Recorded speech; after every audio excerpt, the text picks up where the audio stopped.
Heaven's California.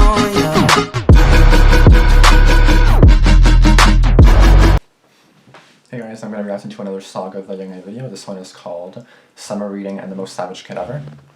I wonder what I'll see here. This is not a suggestion. This is the second one out of possibly 3 that I'll be doing today. These 2 are not suggestions. The next one that I do will be a suggestion from Aiden, but I will get to that one. I guess that obviously. If you are new, be sure to subscribe, and you like what you see, then obviously be sure to subscribe. If you do like this video, then be sure to give it a thumbs up. And yeah, let's get into this video. So everybody knows that feeling of the school year coming to an end, there's like a week left, and just knowing that there's about to be that 2 to 3 month period where you don't have to do anything, nothing at all, at least related to school. Yeah. You don't have to worry about no homework, no tests. It's just a good feeling.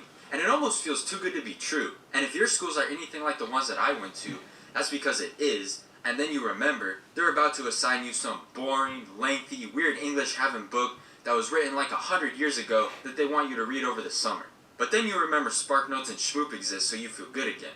Except then you remember they're also going to make you type a report, so then you don't. But if we're being honest, summer reading is something that probably most everyone wishes just didn't exist. And I don't think it's so much that people just dislike any type of reading ever. I'm pretty sure I never had to do that ever. They pick for you, it's kind of weird. With the fact that they make you write a report over the time period you're supposed to get a break. No, that's never happened to me at least. Like who actually is out there saying, man, unfortunately I have no schoolwork to do for 2 months. Oh wait, there's still summer reading. I can't wait to start typing that report. One year, one of my teachers handed out the instructions for the summer reading assignment, and she had the audacity to put at the bottom of the instructions something like, I hope you enjoy this experience, with a little smiley face next to it. I won't, obviously. I read that and said, what?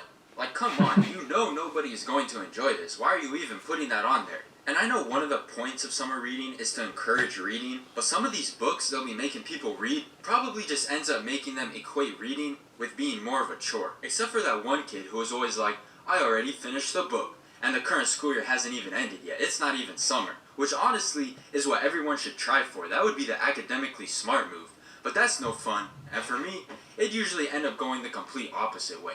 It'd get to the start of the next year, and I'll forget what book we were even supposed to read. Definitely not the smart move. A couple of the very first years I ever got assigned summer reading, I tried to be responsible and plan out, like I have to read 1 chapter a week to finish this book on time, and then it'd be halfway through the summer, my progress is still 0%, but I'd still be like, no big deal, just gotta read 2 chapters a week and I'll still be good. Fast forward, school starts tomorrow and I still haven't even touched the book, and from then on, begun the tradition of consulting SparkNotes last minute to finesse a report that seems like you actually read the book, because that's kind of the point of those types of websites. But for real, the number of times SparkNotes and Schmoop has come into clutch for me is honestly too many to count. I mean, you basically get the exact same information and all the same concepts as actually reading the book, except you don't have to deal with reading 6 paragraphs of the author describing how the trees were blowing in the wind. I remember one year I was sitting in class on like the first or second day of school, and the English teacher asked who had finished the summer book yet, and they have some mercy on you. They'll make it do a couple weeks after school starts and not right on the first day. But anyways, she asked who had finished already, and not a single kid raised their hand. Not one. So her follow-up question was, well, who at least started? And I think like a grand total of 3 or 4 hands went up.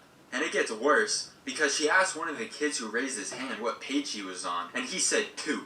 Not chapter 2, page 2. And at that point, the teacher, she just gave up. She's like, we told you about this 3 months ago. If anyone turns this in even a minute late, you're getting a 0. So my very first year of high school, I have thoughts on this. Just wait till the end. You can't rent the book from the library. You have to buy it because you have to annotate it. And I'm like, annotate? I had never heard of it before. I didn't know what that was. So they had an example paragraph on the website of something that they annotated. So I click on it, right? Because I'm trying to figure out how to annotate. So I open up this example document, and it's like, if you're reading a book and this happens, put a star. And if this happens, draw a spiral. If you think this, put 3 underlines. I think there was like an infinity sign somewhere in there. Some symbol that looked like if someone sneezed while trying to draw a circle. So I'm looking at this example and thinking like, what the hell type of hieroglyphics am I looking at here? There were so many symbols, I had to scroll down. They put the key on an entire separate page, along with some pretty vague explanations as to what all these symbols meant. And like I said, I had never heard of this before. So I just kind of ended up putting some random symbols in random places. The year starts, my teacher grades my assignment, and I somehow got like a 90-something% on it after randomly throwing out some infinity signs and check marks. So I'm not sure the teacher even really knew what was going on either. Or maybe he was just going easy on me, but they continued to push this annotating thing like the whole rest of the year. Not a super fun thing to do. And all I remember from it was literally every time the teacher would give us an article or something to annotate, I would see everybody come to class the day it was due, and everyone is throwing random symbols on their paper, like as the teacher is walking around to check the assignment. So that's the extent to how serious the class took it. And I have one last story involving summer reading, one that's pretty crazy, and involves a level of savagery coming from a student toward a teacher that I never thought I would witness. So it was getting toward the end of the year, and our teacher was telling us what book we had to read and what report we had to type up for the summer. And this particular teacher was one of those teachers that nobody had any issues with. She was just really nice and understanding and didn't make things harder for us than they needed to be. Just nobody disliked her, right? And she was also really patient. Like, I never once heard her even raise her voice, much less yell at us. And this was the summer before my last year of high school, so everybody is just trying to have an easy last year, and nobody was too happy that it had to start off with summer reading. So she's like, yeah, your English teacher next year will expect you guys to have this read by the time school starts. And so she's walking around passing out these papers about it, and everybody is just complaining and whining about it. And I guess that pushed her over the edge, and she just couldn't handle all the complaining, and she just snapped. She starts yelling at us how she doesn't want to hear about it. This is one simple assignment. She's tired of us always complaining about everything. And as I'm sure you guys know, the atmosphere just instantly changes whenever a teacher gets pissed. Like, it went dead silent. Nobody was even moving. And she's just standing there yelling at us. And I kind of felt bad for her. Actually, I really felt bad for her, because obviously nobody was happy about it from our perspective. But she's up here just trying to do her job, and her whole class starts whining about everything. But it went dead silent hella fast, and the effect was amplified even more, because like I said earlier, this teacher never got mad at us. So it was so quiet, dead silent in there. And then this one guy 2 seats down from me, I see him out of the corner of my eye start to move, and I'm like, what's going on? Like, why is he moving right now? And he sticks his arms out, makes the thumbs down sign, and starts booing. This man broke the silence in the classroom caused by the teacher yelling at us by just straight up booing her. And this completely took the teacher by surprise, because you would think yelling at the class would have an effect on them. But then this kid was just unfazed and comes back with the most savage thing you could possibly do in that situation.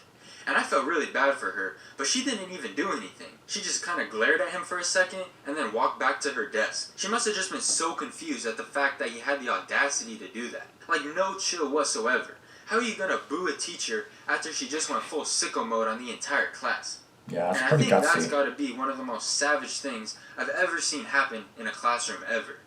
Don't boo your teachers, guys. They do too much work for your benefit.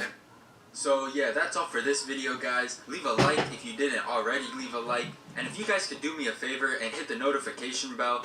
I don't post super often, so it's not like you're gonna get spammed with my notifications or anything like that. But I would appreciate if you guys did that, and I'll see you guys in the next one. Yeah, I'm the complete opposite of what he says, because I upload so much like now.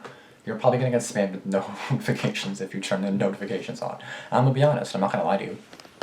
I mean, and just for being honest, you should turn them on. You know what I mean? Like, I could have just lied and say I never post, but you guys already also lie. So I mean, like, why the hell lie?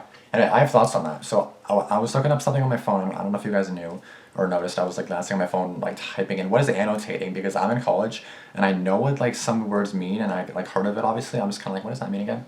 And then when I said like putting stuff, yeah. So like, add notes to a text, giving explanation or a comment. So I mean, like, what's with all these like freaking like ampersands and, or not ampersand, what the fuck? Isn't that ampersand? Whatever. I know, but just like symbols, like what the hell's the point of that? Just like write a comment. Don't write actual words. Don't write a bunch of symbols. Like, I guess it's easier just because like if every syllable means something, then I guess you just write the symbol. It's easier, but annotating is just not fun. That's just one. Okay, now summer reading part. Who the fuck assigns summer reading? No one's gonna do summer reading. Are you on crack? Are you on crack? School's done. It's the last day, and you're giving me an assignment. Like, obviously that doesn't happen in college, thank God. I don't know what grade you were in. I don't know if you were freaking 10, 11, 12, freaking 18, 20, 30. I don't know how old you were. But my point is, why the hell would you have an assignment in the summertime? Like, I don't think I've ever had that. I'm in college now, and I do not think I've ever had something like that. I swear to God, from what I recall, I did not have anything like that. And if I did, I do not remember it at all, because it did not stick out. It did not bother me that much, apparently. which makes me think that I never even had it in the first place, which is why I'm kind of thinking, why the hell did you have it? Like, I mean, I'm Canadian, I'm assuming you're American, but I don't, yeah, you're American. But I don't think anywhere they really have that, or they shouldn't at least. If they have that in America, well, go let you American kids, because I feel bad for you guys. But I don't think it's just an American thing, but I've never seen that being the case for me, so I don't know if I'm just bad memory, I don't know, but I don't remember that whatsoever, that I have that, so I mean, no clue whatsoever. So let me just say it's stupid, it's pointless, because you're not going to do it. First of all, the teacher that assigns it, you're probably not going to have the next year, because you're going into a grade, that may not even be your teacher. It's stupid for a teacher to assign a work for the summer, and you come back and another teacher grades it. It's so weird, you know what I mean? Like, why would you? That's just stupid. Like, I cannot stress enough. That's stupid. Like, I'm not gonna even like stress it enough. It's just stupid. Oh my gosh. But whoever had to do that, I feel for you, because I would not do that. Like, I probably would not do that. Like, it's summertime, in college, obviously that shit does not happen, but like, I would not do that. Like, it's summertime, it's May 4th right now, I'm not gonna be freaking, oh, you know, assign me for freaking, I don't know, like, no, bitch, I'm not doing that, I'm fucking chilling, like, what if I have work to do? Like, work. Of course, I'm not working now due to the virus, but I mean, I would normally, under normal circumstances, I would be working, and I would not be doing videos as often. More often than I would be during school, but not as often as now, not daily. But, I don't know what to say anymore. But there's my little rant on summer reading and how stupid it is and how unnecessary it is, because no one's gonna do it. It's summertime. Like, leave me the hell alone. Like, you don't give an assignment for the summer. Like, it's summertime. That's like, it's break time. Again, I'm in college, so I'm done school already. May 4th. All schools are closed anyway. But you know, like, I'm not gonna be doing work. No. I have better shit to do. Like freaking YouTube videos. Freaking working. Like, working as in my job at the fast food place. Again, not at the moment, but you know what I mean. Anyway, guys, thank you guys for watching. If you did like this reaction, be sure to subscribe, because I am on my way to 2K, and I'm getting there slowly. But I am getting there, so thank you to the ones that are subscribing, and I just lost a subscriber. That's fun. That's depressing. Anyway, guys, thank you guys for watching. Be sure to like, comment, subscribe. Be sure to like this video if you liked it, and be sure to subscribe if you are new. And be sure to turn on post notifications like that dude said. And I'll see you guys in the next video. Peace out, and if you have any suggestions, let me know in the comments below. Okay, bye.